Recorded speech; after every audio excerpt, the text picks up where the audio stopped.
ఓం శాంతి అవ్యక్త మాప్దాద Murali revise date 2/3/2011 Murali మనం revise చేస్తున్నాం. హెడ్డింగ్ మాస్టర్ సర్వశక్తివాన్ అనే స్వమానం పైన సెట్ అయ్యి ప్రతి ఒక్కరిని ఉమంగ ఉత్సాహంలో తీసుకెళ్ళాలి, సహయోగి ఆత్మగా చేయాలి, వ్యర్థ సంకల్పాలు అనే జిల్లేడి పూలను బాబాకి సమర్పణ చేయాలి, నెంబర్ 1 ప్రైజ్ని కూడా తీసుకోవాలి.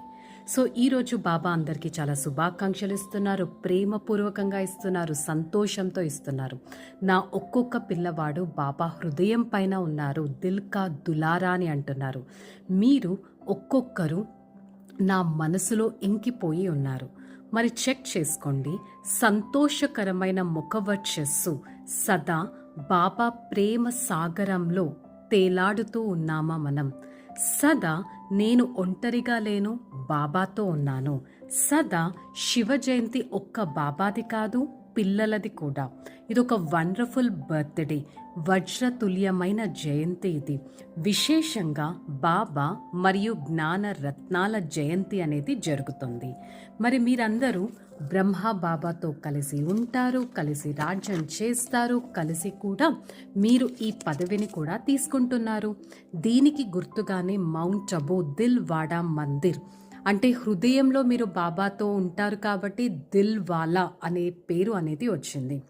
ఒంటరిగా లేరు, సదా బాబాతో ఉంటారు.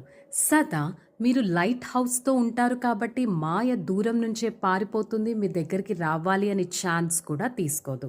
ఎందుకంటే మీరు హృదయపూర్వకంగా మీరా బాబా అంటే అంటారు కాబట్టి బాబా కూడా మీ దగ్గర హాజరైపోతారు.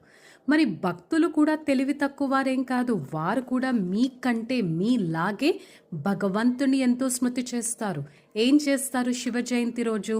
పిల్లలేమో మొత్తం ఈ కల్పమంతా పవిత్రంగా ఉండాలనే వ్రతాన్ని తీసుకుంటారు. వాళ్ళేమో ఒక్కరోజు పవిత్రంగా, ఒక్కరోజు శుద్ధమైన అన్న పానీయాలు తీసుకోవాలనే వ్రతం చేస్తారు.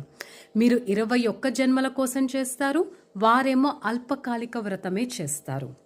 మీరు ఒక అంధకారం నుంచి దూరంగా వచ్చేసి వెలుగులోకి వచ్చారు. ఏ అంధకారం?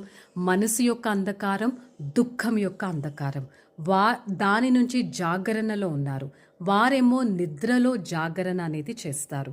మీరు భగవంతుడి పైన బలిహారం చేస్తారు, వారేమో ఒక మేకని బలిహారం చేస్తారు.